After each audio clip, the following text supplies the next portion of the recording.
রঘু আর যোগু দুই বন্ধু ক্লাস 4-5-এ পড়ে। তারা মোটেও পড়াশোনা করে না। এবার পড়াশোনা না করে পরীক্ষা দিতে গেছে।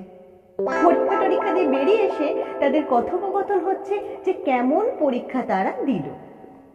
যোগু বলল, কি রে রঘু, পরীক্ষাটা কেমন দিলি? পঞ্চভূত কি কি লিখো, এই প্রশ্নটা লিখেছিলি? রঘু বলল, লিখবো কি চাই মানেটাই তো যাই না বোঝা। যোগু বলল, কি বলছিস রে, এটা তো একদম সোজা।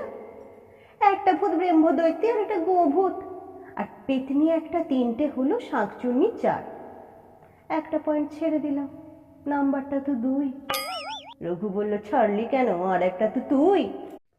রঘু আর যোগু দুই বন্ধু ক্লাস 4-5-এ পড়ে। তারা মোটেও পড়াশোনা করে না। এবার পড়াশোনা না করে পরীক্ষা দিতে গেছে। পরীক্ষা দিয়ে বেরিয়ে